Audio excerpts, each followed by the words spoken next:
stimulus shocker overnight, with the president seeming to do an about-face about those relief bill talks, tweeting, "If I am sent a standalone bill for stimulus checks, $1,200, they will go out to our great people immediately."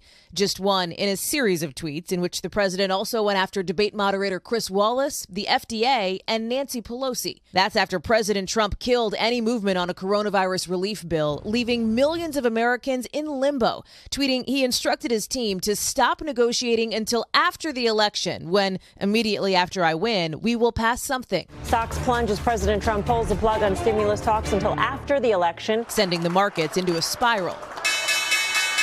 Pelosi had been in talks with Treasury Secretary Steven Mnuchin for months over a deal to help people hit hard by the pandemic. Things moving slowly, but still moving, with Fed Chair Jerome Powell warning Tuesday of tragic economic risks if the government doesn't do more. Still, not long after a phone call with Mnuchin and key Republican leaders, the president pressed pause and pressed send on that tweet just as Pelosi was on a conference call with Democrats. According to a source on the line, she suggested the steroid medication the president's taking after his coronavirus diagnosis may be affecting his judgment. I'd say that's a pretty safe bet based on how Trump was acting. I mean, Pelosi would know a little bit more than me just being in Washington around people who are in the know.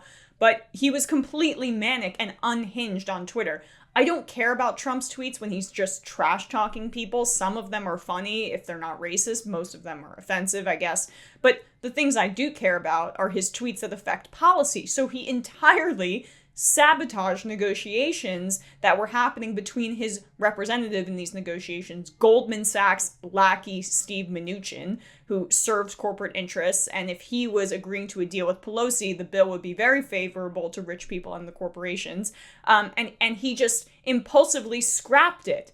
But Pelosi was pushing for, and the Democrats were, a second round of stimulus checks, and also continuing to fund unemployment, and so that the 26 million Americans who are relying on unemployment benefits right now would have access to these funds. This has been sorely needed for months and months and months as Mitch McConnell and the Republicans sat on the HEROES Act that was passed in May by Nancy Pelosi. So this has been so desperately needed. Again, as I mentioned, 26 million Americans who are receiving unemployment benefits right now.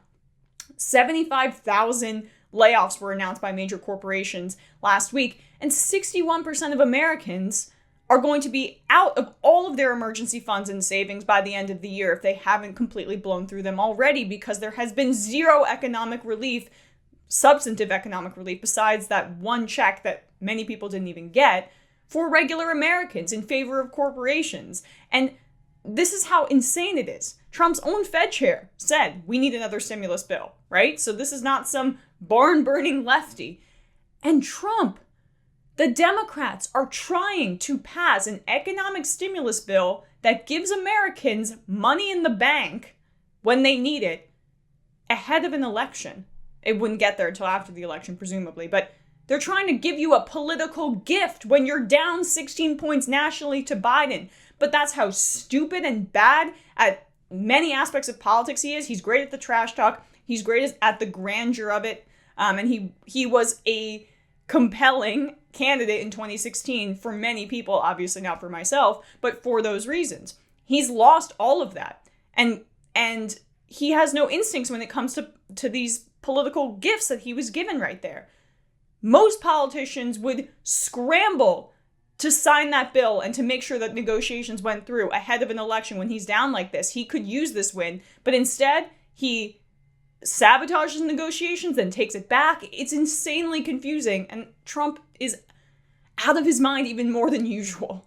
President Trump called on Congress to approve federal economic relief late Tuesday night, mere hours after publicly terminating negotiations with Democrats, posting tweets that appeared to contradict his own declarations from earlier the same day. He continued pushing for more stimulus on Wednesday as aides scrambled to adjust to his ever-changing directives. Trump had instructed Treasury Secretary Steve Mnuchin on Tuesday afternoon to abandon bipartisan talks over a stimulus package, complaining that House Speaker Nancy Pelosi was making unreasonable demands in negotiations. About 7 hours later, Trump appeared to reverse himself in a new string of tweets. After canceling talks, he publicly urged members of his own administration to work with congressional Democrats to approve additional federal stimulus measures.